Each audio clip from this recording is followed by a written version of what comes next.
Queridos hermanos, que la paz del Señor esté con cada uno de ustedes. Estamos comenzando el mes de noviembre y esperamos en el Señor que en este mes podamos seguir contando con la fortaleza y con la ayuda de Cristo. Dios es fiel, Dios es bueno y Él siempre está con su pueblo. Así que con esa confianza vamos a escuchar la palabra del Señor en esta mañana, en este día, esperando que su promesa de ayudarnos y fortalecernos esté siempre con nosotros. Perilupos es una palabra griega que significa muy triste o profundamente dolido. Perilupos aparece en los evangelios aplicado solamente a tres personas muy distintas la una de la otra: al rey Herodes Antipas, a un joven adinerado y a Jesús. De los tres se dice que estuvieron muy tristes o profundamente dolidos. Pero, ¿cómo manejaron la tristeza que los abrumaba? ¿Qué podemos aprender nosotros de sus experiencias en nuestra situación? Esta mañana quiero entregarles 4 consejos de cómo manejar la tristeza del alma para transformarla en un recurso que el Espíritu Santo ocupe para nuestro crecimiento. Abra su corazón y escuchemos juntos el eterno consejo de la bendita y poderosa palabra de Dios. La psicología enseña que las principales emociones humanas son 3: la ira, el temor y la culpa. La tristeza también es una emoción y puede estar presente en las 3 mencionadas. Pero la tristeza por sí sola es una de las emociones que más acompañan al ser humano. Las tristezas más profundas tienen diferentes causas, pero la partida de un ser querido puede ser el motivo de tristeza más común. Sin duda, una experiencia que todos tenemos que pasar. Durante este tiempo, las condiciones del mundo han producido muchos cuadros de tristeza. Tristeza por no poder reunirnos presencialmente, tristeza por no poder estar con nuestros seres queridos, tristeza por la pérdida de empleos y de oportunidades de estudio, tristeza por la soledad y el abandono. Seguramente usted podrá sumar muchos otros motivos que conoce personalmente. La tristeza puede ser peligrosa si no la manejamos adecuadamente. Cuando se mete en lo profundo del corazón, puede aumentar y producir cuadros que requieren tratamiento mental. Incluso puede llevarnos a tomar decisiones inadecuadas.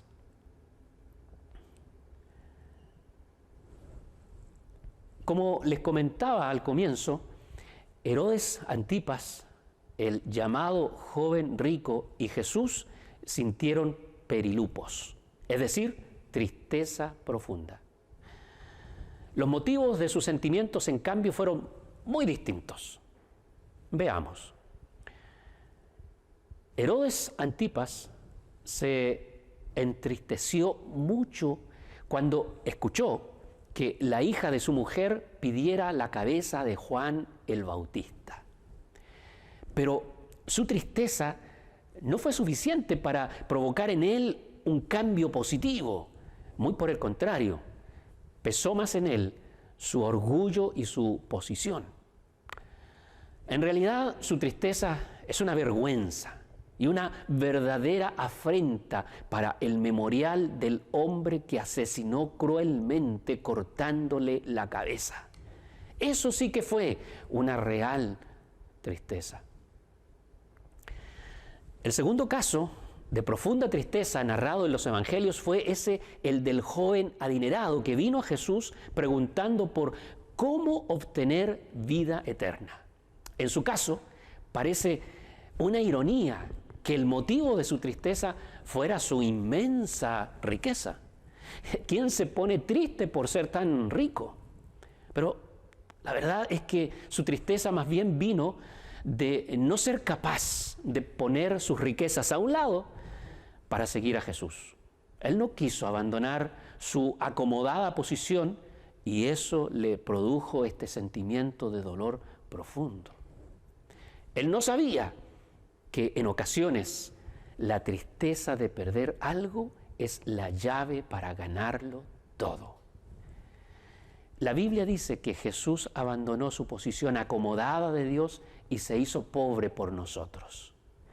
Ustedes conocen el generoso amor de nuestro Señor Jesucristo, dice Pablo en 2 Corintios 8:9.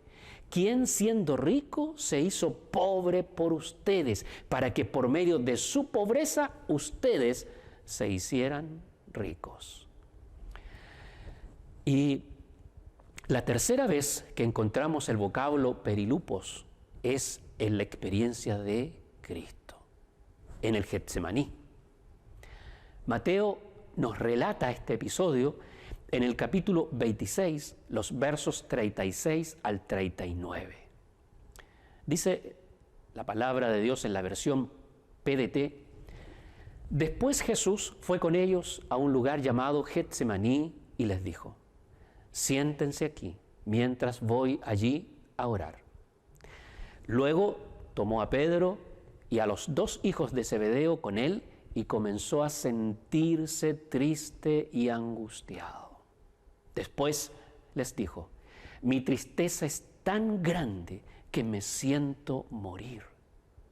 Quédense aquí, manténganse despiertos conmigo. Caminó un poco, se postró rostro en tierra y oró así: Padre mío, si es posible, no me dejes tomar esta copa. Sin embargo, no hagas lo que yo quiero, sino lo que quieres tú.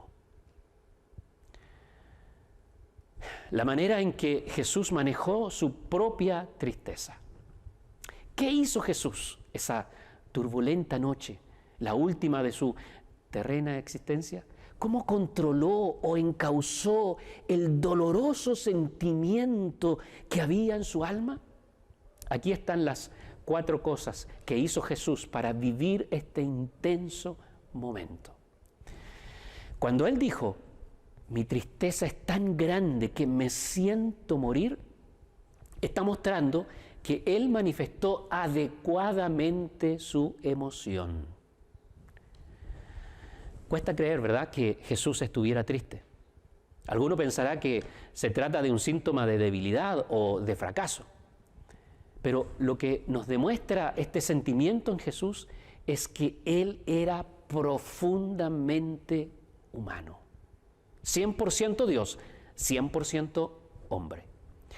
Su forma de exteriorizar su dolor fue adecuada porque supo identificar y reconocer su padecimiento.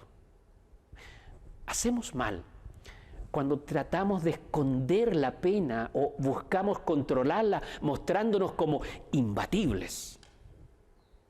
Debemos saber reconocerla, pero no para sumergirnos en ella, sino para que sepamos lo que nos pasa. No se trata de una falta de fe o de una espiritualidad mediocre, sino de reconocernos humanos. Mire, por ejemplo, el libro de los Salmos y vea cuántas expresiones de tristeza hay en muchos de ellos. Además, Jesús supo expresar adecuadamente su aflicción, abriendo su corazón con sus discípulos más cercanos, con Pedro y los hermanos Jacobo y Juan. No sientas vergüenza de decirle a un amigo cercano la pena que estás llevando. A veces no recibiremos más que unas simples palabras, pero el hecho de saber que alguien conoce de tu dolor aliviará tu carga notablemente. Jesús no se aisló llevando solo su pena. Eso fue lo segundo que hizo. Y el evangelista Mateo lo demuestra diciéndonos que al Getsemaní no fue en solitario. Sus discípulos fueron su compañía y les pidió expresamente: quédense aquí, manténganse despiertos conmigo. Luego vino esa hora larga de ruegos ante el Padre. Cuando vino a ver a sus compañeros, los encontró durmiendo. Marcos comenta que fue a causa del sueño, pero Lucas parece que vio algo más. Él dice que dormían a causa de la tristeza que hace dormir. Por eso que el reproche de Jesús a Pedro fue porque necesitaba su compañía y requería las oraciones de sus amigos a su favor. Lo mejor que podemos hacer al experimentar una pena profunda es recurrir a nuestros hermanos en la fe o a nuestros pastores. Ellos llorarán junto a nosotros y entenderán que la unidad que proviene del compañerismo cristiano es una de las mejores cosas y mejores recursos que tenemos como hermanos. Miremos ahora el tercer paso dado por Jesús para manejar su tristeza. Nuestro Señor oró al Padre para enfocar la emoción hacia algo productivo. Lucas en el capítulo 22 nos muestra claramente cómo fueron esas horas de intensa oración. Dice: y él se apartó de ellos a distancia como de un tiro de piedra, y puesto de rodillas oró diciendo: Padre, si quieres, pasa de mí esta copa, pero no se haga mi voluntad sino la tuya. Y se le apareció un ángel del cielo para fortalecerle, y estando en agonía oraba más intensamente, y era su sudor como grandes gotas de sangre que caían hasta la tierra. Él se dio cuenta que la tristeza no podía ser su amo. Por eso dobló sus rodillas y oró a Dios buscando refugio, pero también dirección. Oró derramando su alma, pidiendo salvación, pero sobre todo sujetándose al Padre. Tan dramática era la escena que su clamor aumentaba marcadamente. Lucas dice que oraba intensamente. Su sudor ahora se transformó en sangre y fue necesaria la intervención de un ángel que vino con la costosa misión de fortalecer a su propio Creador. Pero Jesús oró hasta que la tristeza tomó el cauce que debía. Cristo derramó su alma hasta sujetar su padecimiento a la voluntad del Padre. Ese fue, creo, el paso más difícil, el paso final. Decidir por la voluntad de Dios y no la suya. Lo peor que podemos hacer es someternos a las emociones, dejar que ellas nos digan lo que debemos hacer, incluso la tristeza. La ira puede llevarnos a herir a otros. La culpa puede crucificarnos al fracaso y el temor puede paralizarnos para siempre. Si no sabemos qué hacer con la tristeza, esta puede hundirnos en un pozo de desesperación. Lo mejor que podemos hacer es buscar el refugio y la voluntad de Dios. Si tienes que orar y llorar en la presencia del Señor, hazlo hasta que te canses. Pero no permitas que sean tus emociones las que dictaminen lo que harás. Sigamos el camino de Cristo. Digamos con Él y como Él: Padre, no lo que yo quiero, sino tu voluntad por encima de mi propia tristeza. Concluyendo, es interesante que las palabras de Jesús en el huerto coincidan proféticamente con las del Salmo 40, donde dice: sacrificio y ofrenda no te agrada, has abierto mis oídos. Holocausto y expiación no has demandado. Entonces dije: he aquí vengo, en el rollo del libro está escrito de mí. El hacer tu voluntad, Dios mío, me ha agradado, y tu ley está en medio de mi corazón. Pero este precioso salmo comienza con una alabanza que solo pueden dar los que traen su tristeza ante Dios. Escuche esto. Pacientemente esperé a Jehová y se inclinó a mí y oyó mi clamor y me hizo sacar del pozo de la desesperación, del lodo cenagoso. Puso mis pies sobre peña y enderezó mis pasos. Puso luego en mi boca cántico nuevo, alabanza a nuestro Dios.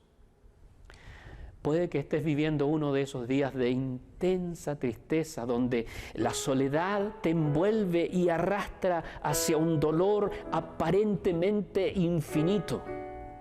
Pero por favor, escucha a este predicador que te dice que puedes salir del pozo de la desesperación y colocar tus pies sobre una roca que no se mueve. Hay gente que te ama. Hay hermanos que oran por ti y sobre todo tienes un Dios que sabe lo que es sentir pena profunda, porque Él también la vivió y ahora la quiere vivir contigo. Ora conmigo, por favor.